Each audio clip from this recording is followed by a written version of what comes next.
ကိုရတဲ့ဖြစ်ပြီးမတော်တရားပုံစံတွေနဲ့ကားရီရှိမှပြုလုပ်လို့တတိပေးချက်အထုတ်ခံလိုက်ရတဲ့ကိုရတဲ့စုစုပရိသတ်များအားလုံးပဲမင်္ဂလာပါရှင်ဇလီထော်ကီကနေပြန်လည်ကြိုဆိုလိုက်ပါတယ်ယနေ့ခေတ်ဆိုရှယ်မီဒီယာတွေမှာတွင်ကျလာတာနဲ့အမျှလူသန်းပေါင်းများစွာရဲ့အာယုံစဲမှုတွေကိုရရှိဖို့လွယ်ကူလာခဲ့ပြီဖြစ်ပါတယ်ဆိုရှယ်မီဒီယာတွေဟာအာယုံစဲမှုတွေကိုရရှိမှအလုပ်ဖြစ်မှာဖြစ်ပေမဲ့အခုနောက်ပိုင်းမှာတော့ပုံမှန်မဟုတ်တဲ့နီလန်းတွေနဲ့ attention ရယူမှုတွေကပြင်းထန်လာခဲ့ခြင်းက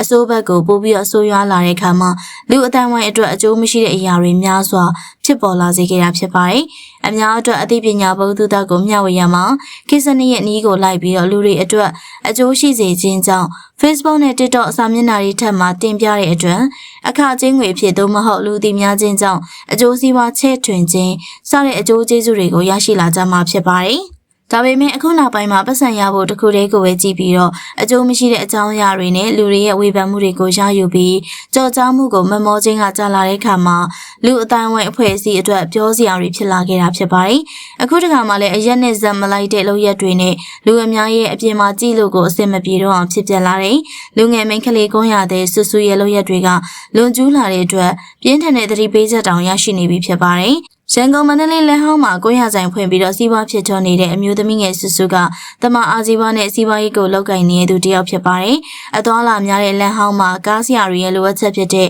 ကိုရကိုဆိုင်ဖွင့်ပြီးတော့ရောင်းချပေးတဲ့သူဖြစ်ပါတယ်။ဒါပေမဲ့သူမရဲ့ marketing တင်ဆက်မှုကမြင်မကောင်းတဲ့လုပ်ရက်တစ်ခုဖြစ်နေခဲ့တာပါ။ခေတ်ပေါ်တင်လုံးရင်လုပ်တဲ့အကောင့်တွေကခေတ်ရည်စည်းကြောင်းနဲ့ social media တွေအပေါ်မှာတင်ဆက်ခြင်းကအပြစ်ပြောစရာကိစ္စမဟုတ်ပေမဲ့အခုလိုမျိုးလမ်းလေကောင်မှာခီးသွားကားတွေရှိမှ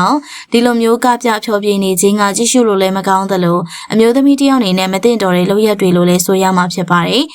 ကားသမားတွေကလည်းသားနဲ့မယားနဲ့အိမ်တောင်ရှိချစ်သူရှိကြတဲ့ယောက်ျားသားတွေပါဝင်မှာဖြစ်တဲ့အတွက်လူကျင့်ဝတ်နဲ့မညီတဲ့ဖြစ်ရပ်တွေကိုမဖြစ်ပွားစေခြင်းတဲ့အတွက်ကိုရတဲ့စုစုကိုအားလုံးကနှမချင်းစာနာပြီးတော့ဝိုင်းဝန်းထောက်ပြနေကြတာဖြစ်ပါတယ်။ဒါအပြင်သူမစီမှာဝယ်ယူအားပေးတဲ့ကားသမားတွေကိုလည်းအကယ်၍သူမရဲ့ဗီဒီယိုတွေမှာပါလာခဲ့ရင်ကုမ္ပဏီကထုတ်ပြီးတော့ blacklist တင်မှာဖြစ်တယ်လို့ချင်းချောက်တင်းချက်ကကားကိုလည်းရုံနဲ့ပြန်မဝင်ခင်မှာတင်ကင်မိုးရင်နဲ့ဖြန်းပြီးတော့ဆေးမှာဖြစ်တယ်လို့သတိပေးချက်ထုတ်လာတာတွေရှိပါတယ်။အမှန်တကယ်လည်းမြန်မာအမျိုးသမီးတယောက်အနေနဲ့အခုလိုလုပ်ရက်တွေကအတော်လေးမှအမြင်ရှက်စရာဖြစ်ပြီးတော့ကိုရတဲ့အလုံးနဲ့လည်းမအပ်ဆက်တဲ့အတွက်လူအဖွဲ့အစည်းကအခုလိုတုံ့ပြန်ချက်တွေပြုမှုတာကဖြစ်တဲ့အရာပါဖုံးကန်အရာရောအဆက်ကြောက်တရားနဲ့ပါမက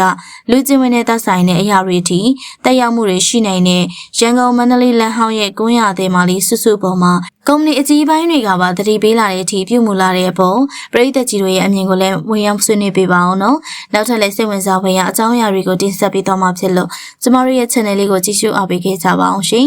အဆုံးထိကြည့်ပေးခဲ့တဲ့အတွက်အားလုံးကိုကျေးဇူးတင်ပါတယ်ရှင်